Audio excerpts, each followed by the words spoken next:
Hello again and welcome to Chapter 5. I hope your first experience in making a video wasn't too difficult. Trust me, I grade lenient on the first one. There's a lot of stuff in there that we haven't gone over yet. And if I graded you real strictly, it'd be like teaching you math and teaching you addition, subtraction, and then giving you a test on multiplication, division. For those of you having anxiety about your first video, relax. Okay, trust me, trust yourself, believe in the process. I'm not going to nail you on it too hard, but I will put some notes on there. I hope that you look at those notes and learn from them and do better the next time. Because as each one progresses, I grade a little bit more strictly. Okay? So let's talk about listening. Oftentimes I call it a lost art. It's something that many of us think we do well and we don't. And we'll talk about some of the reasons why. My wife's favorite TV judge, Judge Judy, says you have two ears and one mouth because you should listen twice as much as you speak.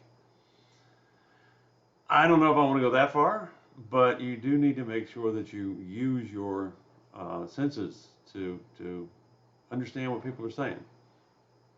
And that goes for your vision too, coming from a blind guy. That's pretty ironic, huh? Okay, so let's talk about listening. Hearing and listening are two different things. You know, you can hear a bird chirp, you can hear the wind blow sometimes, you can hear a waterfall, but you're not really listening. It's not comprehending. Listening is comprehending and understanding, not just hearing. Hearing is a physical act. So some problems we run into with listening. One of them is situational distractions. I don't know if any of you have ever had a class downtown or not, but if you were in Schwab or if you were in the Carpenter building and a train goes rumbling by and blowing its horn, it can be distracting. On main campus, you may have you may be in a classroom and hear somebody go by with a leaf blower or a lawnmower. So, and then again, your situation may be that you didn't get enough sleep last night and you're tired. So situational distractions keep us from comprehending. Source distractions. Sometimes the distraction is coming from the source. You know, I used to bite my fingernails all the time. And maybe I was talking and teaching and doing like this right here, you know, and that might bother you. I had a student one time that was giving a presentation, and she had this strange tick. She would suck on her hair and point with it. I don't remember what she talked about. I don't remember what her presentation was. All I could think was, ew. You know, maybe if I had long hair, I'd do something like that, but no, I don't think so. So sometimes it comes from the source itself. Maybe the person has an accent, or maybe they have a lisp or a stutter. Sometimes the distraction, the source is your distraction. I don't know if you've ever seen a Tide pen commercial or not. The guy had a pocket on his shirt, you know, and there was a stain on it, and the guy watching him, it was like the pocket was moving and talking. So, you know, whatever the source is could be the distraction. The medium could be the distraction. You know, the medium is the newspaper, the radio, the TV, the broadcast. You know, maybe you're trying to live stream this and it's not uploading fast enough. That's something we all nowadays run into. But it could be there was static. Possibly there was a bad connection. If you watch the news and they had a live report from somebody and their mouth was moving, but you couldn't hear anything, you know, the medium was sometimes messed up. Failure to focus. This is one that's on us. Sometimes when we go to listen to somebody, we just don't focus. And it could be numerous things. You know, there could be something else on your mind. You could have a loved one that has some illness, that you're worried about them.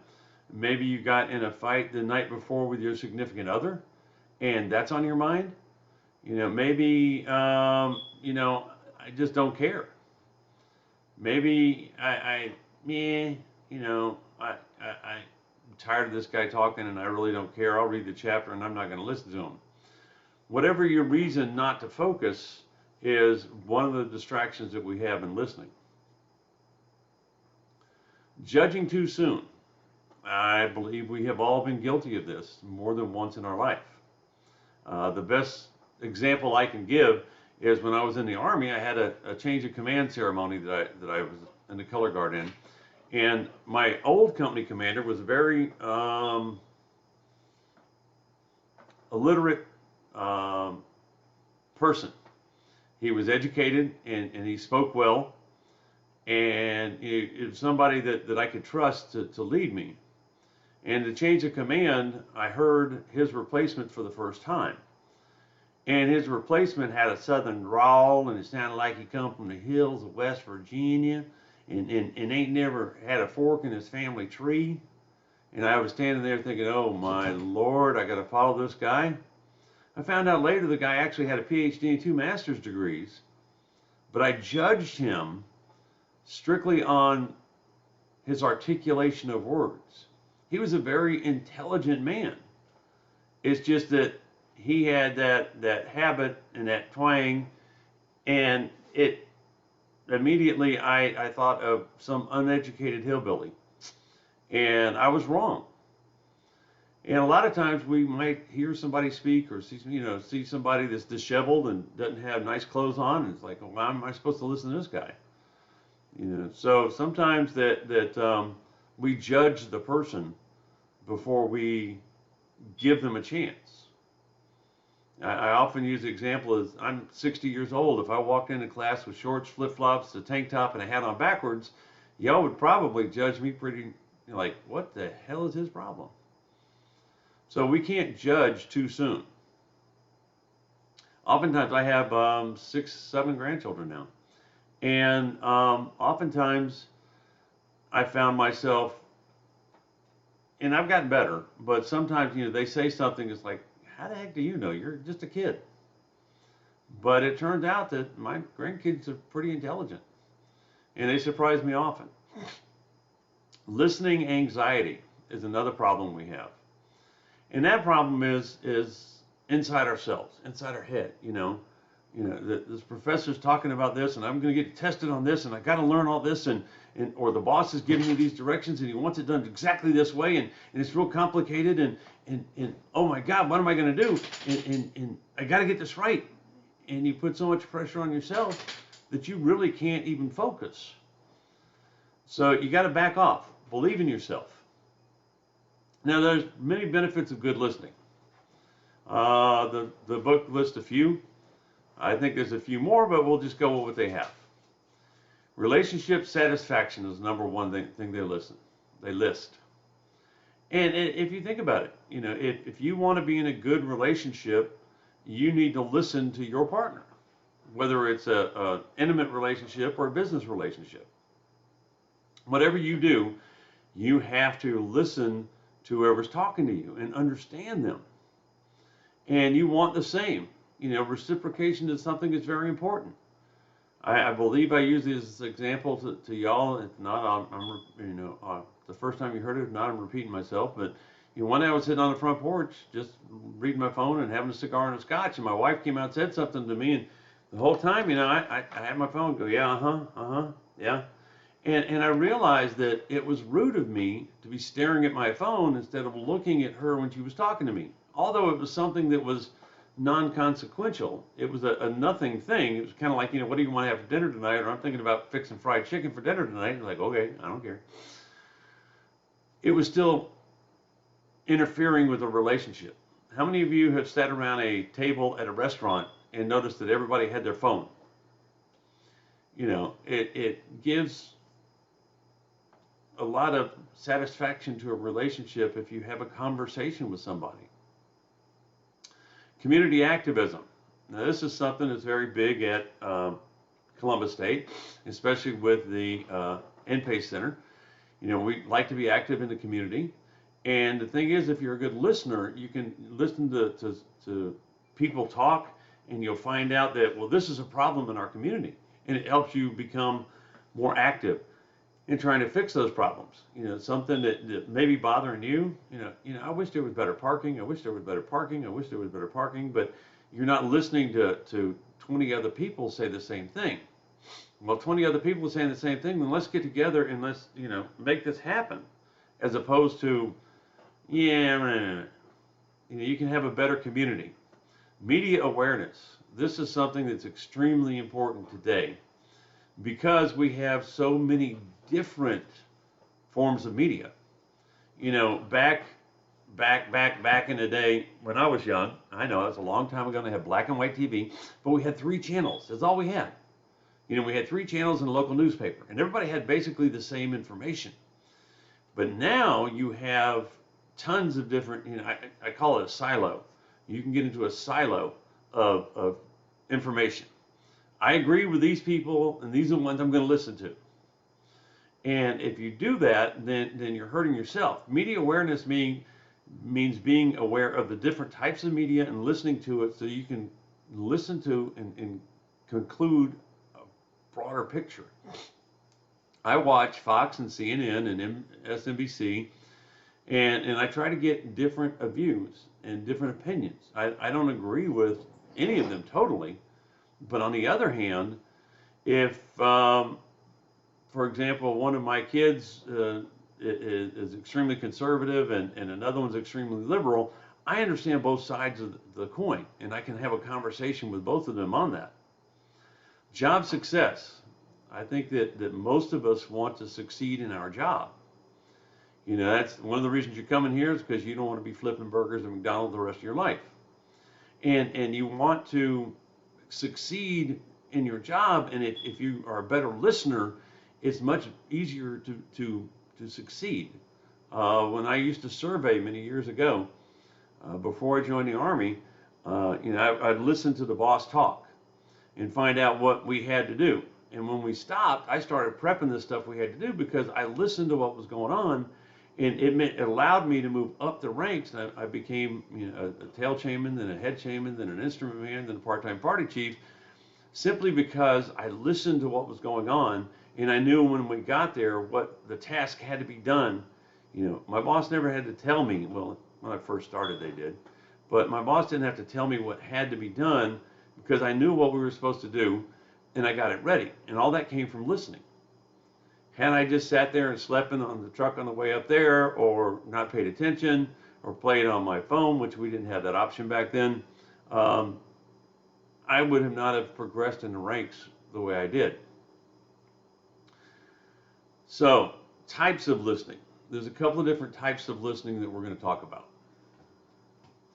The first one is discriminative listening. That's how you discriminate between 2 different things. The book has a perfect example of that, a crying baby. If you hear a baby cry and you're a parent, generally you key on to, well, they have a wet diaper and they want to be changed, or they're hungry, or maybe they're running a fever and something's wrong. The way they cry is something that you discriminate, this, and this. And so discriminative listening is very important. Understanding what is going on by analyzing it as you go. Critical listening. This is something very important in today's society. Once again, talking about media. You hear all these politicians talking about different things. You need to be critical about what they say. The same goes for a professor teaching a class. You need to be critical about the lecture, because you want to, are they right? Are they wrong? Are they misleading me? Well, it's not what the book says. Politicians, a long time ago, even before me, they could promise one group one thing, and another group another thing, and another group another thing as they went along, but nobody knew the difference because it wasn't widely broadcast. Now, when they say something, you have to listen to what they say and then be critical about it. I'm going to lower your taxes. Okay, well, a president cannot lower the taxes. The Congress has to. So, I'm going to vote for this guy because he's going to lower my taxes. Well, you got to be critical about that. He's going to do what he can, but if the Congress doesn't pass it, he can't do it. Comprehensive listening. That's what's going on now.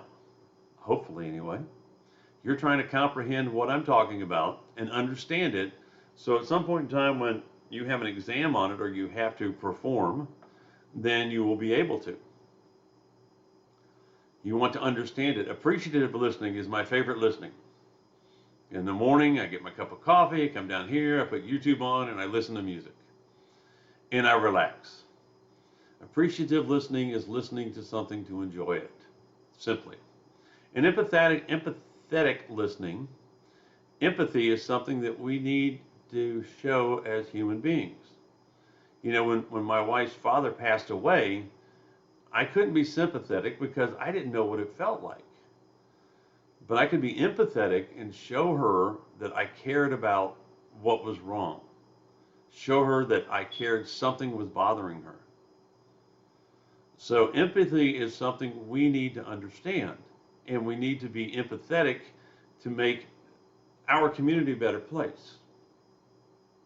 If you see somebody and you're talking to them and something is wrong, then you can be, sad for them, so to speak. You can be there with them. If they're happy, you can be happy with them too. So empathetic listening is something that if you don't do well, you need to practice doing. Okay, how do you become a better listener? Well, there's a few different ways. First of all is hearing. I know we said hearing and listening are two different things, but if you don't hear somebody well, you can't be a good listener. And the book uses examples like move closer to the front of the room, or move closer. You can only move so close, especially in a social distancing society. And now we have masks on our face, and it makes it more difficult. I even have hearing aids, which sometimes I forget to put in. And then I left them at home because I don't like wearing them around the house. It's troublesome. It's just me and the wife, and she can yell if she wants to. But we have to hear what's going on. We have to understand what's going on. You could hear. I went to a conference in Peru. It was a wonderful conference, and the great thing about it was everybody spoke in their own language, but they had real-time interpreters. So if somebody was speaking Spanish or Portuguese and I couldn't understand them, I had headphones on and somebody was translating. So I could understand what their conversation was, what their speech was about, their presentation. The downfall to that, there was this one guy that was so passionate speaking in Spanish. And the interpreter was trying to real-time interpret, so he was like, and then today we had this bomb that went off in downtown Andover, and I lost all the passion, but I could hear the words and understand what was going on. So we have to be able to understand, and remembering is the next one. It's okay to hear something, it's okay to understand something, but if you don't commit it to memory, it just drifts off into the nether regions of your gray matter. One of the things I have a problem with personally is remembering people's names. When I was in the Army, everybody had their name on their shirt, so I could read their shirt and knew their name. And after, a while of reading it and getting to know it, I got better. Now, I had this one guy, he blew me away. He'd meet somebody and he'd know their name. I mean, I've tried and I've tried to get better, but I'm not as good as I could be. But we need to remember what we hear. We need to remember what we have understood. We need to interpret it. How do you interpret something? You ever ask somebody, how you doing? Good. Are they really good? Or are they just saying they're good? Are you okay? Yeah, I'm all right.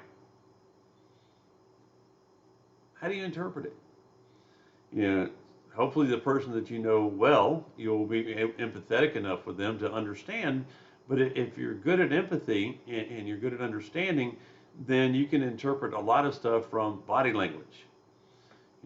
How did they say that? Are you okay? Yeah, I'm fine. It's a conflict there. How do you interpret it? Evaluate it. Once you've interpreted, evaluate, is it credible? Once again, going back to politics, is it credible what they're saying? Are they just saying this because they want to get your vote? Or are they saying this because it's credible? I can tell you about being blind. but I cannot tell you about being a race car driver. But I can tell you a story about race car driving. How credible is the source? You have to evaluate it and responding. That goes back to what I was telling you about my wife, and I was on the phone, looking at the phone. I wasn't responding. I wasn't looking at her. I wasn't giving her any feedback. We need to respond to who we're listening and conversing with. And I'm not saying that so today we're going to go skiing. So what you told me is today we're going to go skiing. I'm not saying get to that level.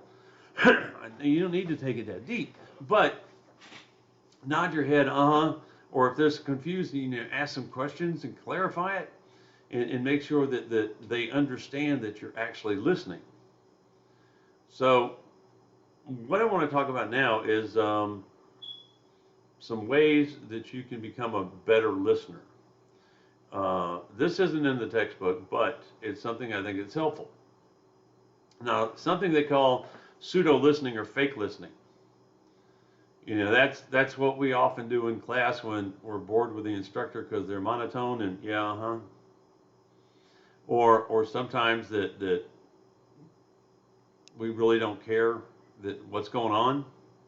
We fake listen, and in most cases it's not good. Now there is a caveat to that. My wife hates The Big Bang Theory. But I like to watch it. She said, "Why do you watch that?" I said, "Because I work with those people." So one day she was watching it with me, and Sheldon was doing this, and she said, "He's going to erase it." He did. I told you. She could have cared less about it, but she pretended to listen enough to where, and it's like her cop show. She loves these cop shows and judge shows and forensic files. I think she's trying to get rid of me and get away with it. But sometimes they're too predictive. Like when the guy grabs somebody else's rifle and he lays down on the hood of a car and he shoots a terrorist driving a truck at 60 miles an hour from 600 yards and hits him right between the eyes. It ain't gonna happen, okay? A good sniper with his rifle would have a hard time making that happen with the target moving at 60 miles an hour. But, I watch it with her and pretend to enjoy it because it helps the relationship. But a lot of times in class, students are pretending to pay attention. No, no, no, no. And they're watching me walk around. But I could see there's like a blank stare in their eyes. And don't get me wrong, it happens to all of us. I do it too. You're pretending to listen, but you're somewhere else on a mental vacation. And generally, when I was a student and I do that, I'd hear the professor say something like, "And remember that. It's going to be important." And I go, "What? Huh? What did he say? Huh? What?" I wasn't listening. I was pretending to listen, and it brought me back to reality. Sometimes it's okay to take a mental vacation. We can't pay attention 100%. But on the other hand, you can't be gone on long mental vacations. So what I need you to do is get you a piece of paper and a pencil, and I'm going to read 5 sentences to you. 5 of them. And I want you to write them down verbatim. Exactly what I said. Now don't start writing until after I stop with each sentence. This is a way to learn to listen better. And with practice, it will help you. Hopefully, you guys will see the importance of it after this little exercise. So pause the video, get you a pen and a paper, a pencil and a paper. I don't care what you have.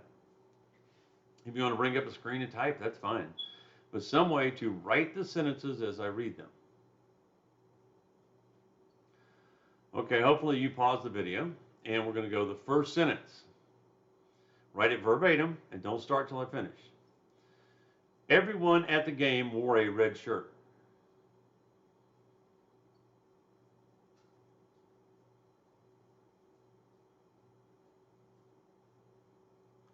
All right, you should have had enough time to write it. If not, pause it. The second one, the power went out due to a big storm last Monday morning.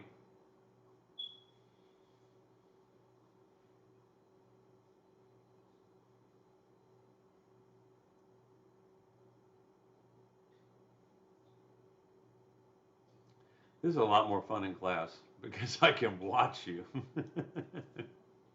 And sometimes you see people going, and then I usually have to tell the students, maintain your calm and everything because I don't want you, oh man, and mess up somebody else. The third one, he usually eats 2 soft tacos and a burrito whenever he goes to Taco Bell.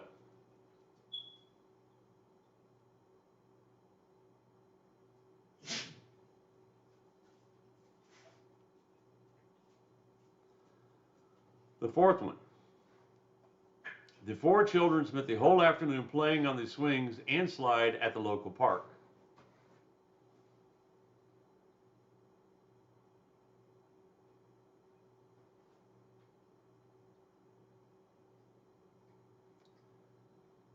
And it's much easier for me to see when you're done writing when we're in the same class. And the last one, after running for miles on the beach, the young woman walked another mile in order to cool down and then went home.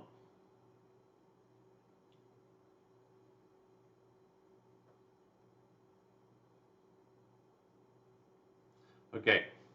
Normally in class, I read them again, and everybody gets to see how well they did. But these are listed on my speaker's notes, so you can go back and compare what you thought I said to what I actually said. And I've got one more caveat on that. The fifth one. Did I say she ran 4 FOR miles or 4 FOUR miles? I said she ran for miles. Is it 4 or 4? That's something you have to understand when you try to evaluate what you're listening to. It's very hard in a classroom because number one, the professor never shuts up.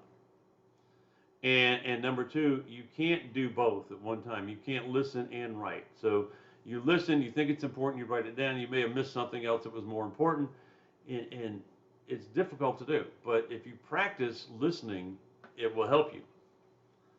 And pretend to be fascinated, even if you aren't. It goes back to the pseudo listening I was telling you about. There's 2 different types. There's good pseudo and there's bad pseudo. My wife pretends to be interested in the shows I like. I pretend to be interested in the shows she likes. It makes them tolerable for both of us, but it makes for a better relationship. So that's chapter 5. I hope this was enlightening to you. I hope it was helpful. Next week, we won't have a video. We have a midterm. And I'm looking forward to watching all of your videos for your first presentation. Once again, you have my email address. You have my phone number. It's in the syllabus. If you need me, contact me. Okay? Have a great day.